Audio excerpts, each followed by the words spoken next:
Hello guys, আমরা মাংস দিয়া পিঠাগুলা বানাই নাই সুন্দর করে। তো একটু অনেক রুটির খামিন না লইয়া ওইটারে বালামতো বেল্লা লইছি।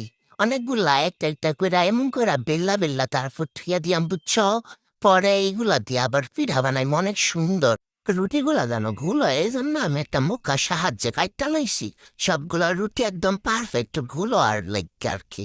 তো পরে এটার ভিতরে একটু একটু মানে আর কি মাংসের পুর আছে না, ওইগুলা দিয়া দিয়া চাপ দিলেই সুন্দর ফিডা হয়ে যাইতেছে গা। আমি আবার ডিজাইন করে কতগুলা ফিডা বানাইমু। প্রথমে মনে করছিলাম এই মিনি সাইজের ফিডার মধ্যে কি আর সুন্দর ডিজাইন নেবো। তাও আমি যতখানি পারছি অতখানি তুমি করে দেখানোর চেষ্টা করতেছি। দেখা বেলা বড় পিঠা আমাদের তার এইগুলা এত বেশি সুন্দর হইতো না, বুঝো না গাইস। তাই হোক যেটুকু হয়েছে ওইটুকু আলহামদুলিল্লাহ। দেখো অনেকখানি সুন্দর করে বাইচা লইতেছি। এগুলা খাইতে এত বেশি মজা হয়েছিল, এত বেশি মজা হয়েছিল।